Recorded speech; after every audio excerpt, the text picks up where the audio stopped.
Talk to me about the type of people that you come across there and some of the footage that you've received.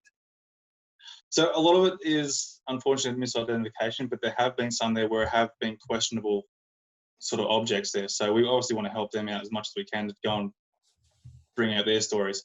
Unfortunately, most of the stories are just people's experience and encounters with no footage. So obviously, look, they see an object in the sky and sort of stuff like that, and they'll say like this thing zigzagged across the sky at phenomenal speeds and then just took off or disappeared, or it might have been sitting in the sky for ages in the one spot and then disappeared, which unfortunately can be another misidentification because you know, you've got the planets there, you've got the morning stars and all the afternoon stars like Venus, they're being our brightest star in the sky. In the evening there, it's extremely bright, and then obviously give it a half an hour or so, it's going to disappear, and they're going, oh, it's disappeared, that was a UFO. Instead of taking into account the Earth's rotation and, you know, things are going to disappear in the sky as time progresses. So, but yeah, a lot of stuff is people just seeing objects zigzagging, obviously seeing objects tic-tac UFOs, sort of things, concepts, cigar shaped, just a lot of things like that, and just explaining how they saw it, how they were feeling at the time, sort of thing. Yeah.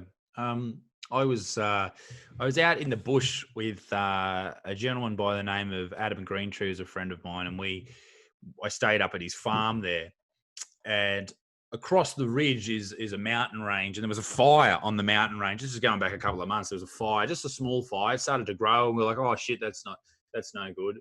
And we were concerned because we saw these cars drive up there earlier. This is probably about 9, 10 o'clock at night. We saw these cars drive up there a bit earlier, and we thought, oh, maybe they've set something on fire, or they're you know, burning rubbish, or someone's thrown a cigarette out, or whatever's happened. Now, probably about 20 or 30 minutes after we started, and Adam's a hunter, so he's got these spotting scopes. So we're watching the fire through these spotting scopes, and it's probably about 4 or 5 kilometers, maybe more away. And we're, you know, as the crow flies. And all of a sudden we see this, what we originally thought was a flare.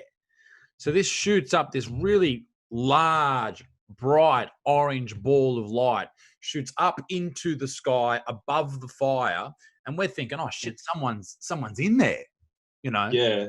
But what happened was it didn't just go like a flare, like up and then, you know, sort of stay up there for a little bit and then come down. It went up and up and up and up, and then went like across the sky and then disappeared. And we were just like, in comparison to the mountain, it would have gone maybe 700-800, maybe 1.5 kilometers into the air. Like, this went high. Yeah.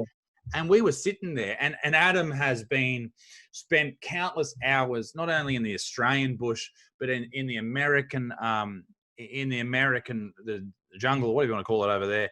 And he spent hours and hours and hours out there by himself. So I'm sure if anyone has seen weird shit, it's him. But and this is what made me feel uncomfortable, because he's saying to me, I don't know what the fuck that was. That was weird. That was creepy. So we're all freaking out.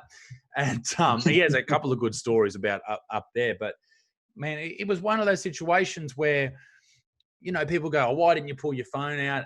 You are so in awe of what's happening. That's it. You just go, so often. What is this? You know, you human, your intrigue takes over more than anything else. Yeah, curiosity just takes over, and he's in absolute awe. Absolutely.